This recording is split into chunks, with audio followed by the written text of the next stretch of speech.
one of the key things to the success or otherwise of a lot of these platforms is that there's a magic point at which people will buy. At the moment, Africans go down to the shop in the market or to the market and they buy pirated content. And they pay a certain amount for that pirated content, depending on which country they're in.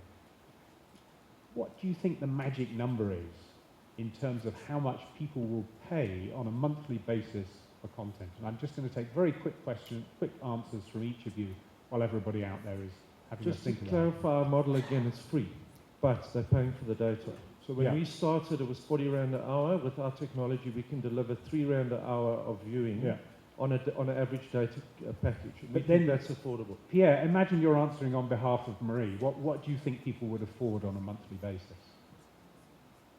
Yeah, the subscription model, I think... So you realize there's 54 countries and 54 markets. Absolutely, but that's why I opened the discussion, because it's complicated. And again, the big difference between us and some of the other players is we don't have a market. We can't go to the broadcaster and buy TV advertising. Our market in Africa is 54 countries, and there's no ways I'm buying advertising on 54 TV stations. So anyway, I think it's $5 a month. Okay. Yeah. You go with $5?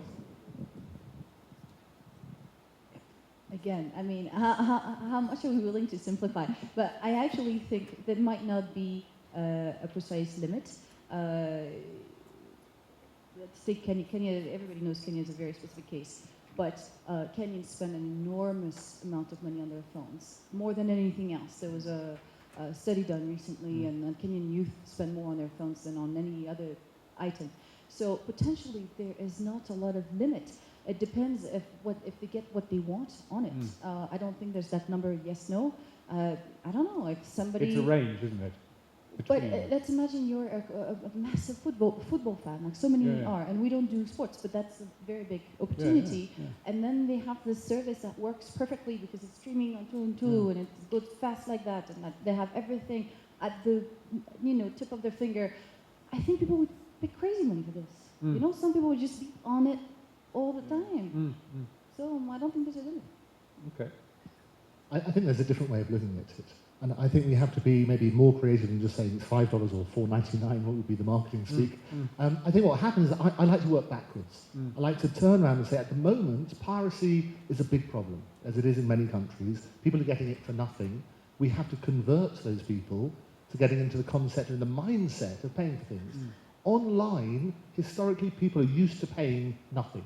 That tends to be what happens. And there was a big problem with the music industry, and Napster was originally in a different business model. Everything was free. The music industry lagged behind for ages until suddenly they worked out a sensible model, and now iTunes and so on and so forth, and digital downloads are way exceeding traditional methods. I like to work backwards and work out $5 to somebody, maybe nothing, to other people it could be an absolute fortune. There are also ways that creatively you can get people to effectively pay with their attention. So what happens where you have advertisers and sponsors saying, actually, you listen to a bit of my message or you engage with me as a sponsor and I will provide you with this content for nothing. Or I may actually help you, I may actually pay you for watching your favourite content. And that's why I think business models need to be a bit more creative rather than saying it's just a figure and here's the headline, it's $5, $4.99. I think looking at ways that you can attract the audience, and it's a different question depending on who that audience is. Personally, I would rather get everybody doing it legally than illegally, and doing that conversion accordingly makes a lot of sense. Something to specify, that yes, online people are used to expecting things for free, not on mobile. When it becomes free, then it's truly free. One other comment about apps, when the app stores were launched, all the apps cost money. Now 95 or I think between 80 and 90% are now free. So we are as an industry are under huge pressure to give as much for free. But if you go back to the highway, a cheaper car, less petrol, and then somebody builds a toll gate. The economic reality has got to land somewhere.